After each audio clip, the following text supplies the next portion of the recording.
সবাইকে শুভেচ্ছা মা শারদিয়া।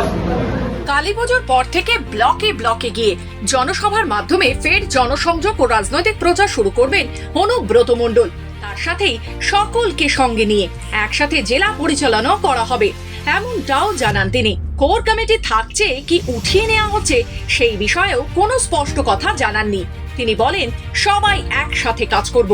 অভিষেক বন্দ্যোপাধ্যায়, মমতা বন্দ্যোপাধ্যায় যেমন নির্দেশ দেবেন সেই মতন চলবে বীরভূমের রাজনীতি। অনুব্রত মণ্ডল ফিরে আসার পর থেকেই কাজল শেখের সঙ্গে তার একটা দ্বন্দ্ব, সেই বিষয়টি সামনে আসছিল বারবার। কিন্তু সে ব্যাপারে একদিকে যেমন কাজল শেখ সরাসরি বিষয়টিকে উড়িয়ে দিয়েছেন ও অনুব্রত মণ্ডলকে তার অভিভাবক বলেছেন, তেমনই এদিন অনুব্রত মণ্ডলও সকলকে সাথে নিয়ে কাজ করবেন এমনটাই জানালেন। তবে মুখ্যমন্ত্রীর সঙ্গে তার কথা হয়েছে কিনা সেই ব্যাপারে কোনো উত্তর তিনি দিতে চাননি। আমার মুখ্যমন্ত্রী এখানে এসেছিল, ধন্যবাদ জানাই। সব ধরনের মানুষ সাহায্য করুন, বন্যার ক্ষেত্রে, সারদার পুজোর ক্ষেত্রে। অভিষেক ব্যানার্জি এই বার্তা গোটা পশ্চিমবাংলার মানুষ, সবাই গোটা বীরভূম জেলার মানুষ, যে যেখানে আছে, এমএলএ, লিডার, সভাধিপতি, সবাই একসঙ্গে মিলে কাজ করে।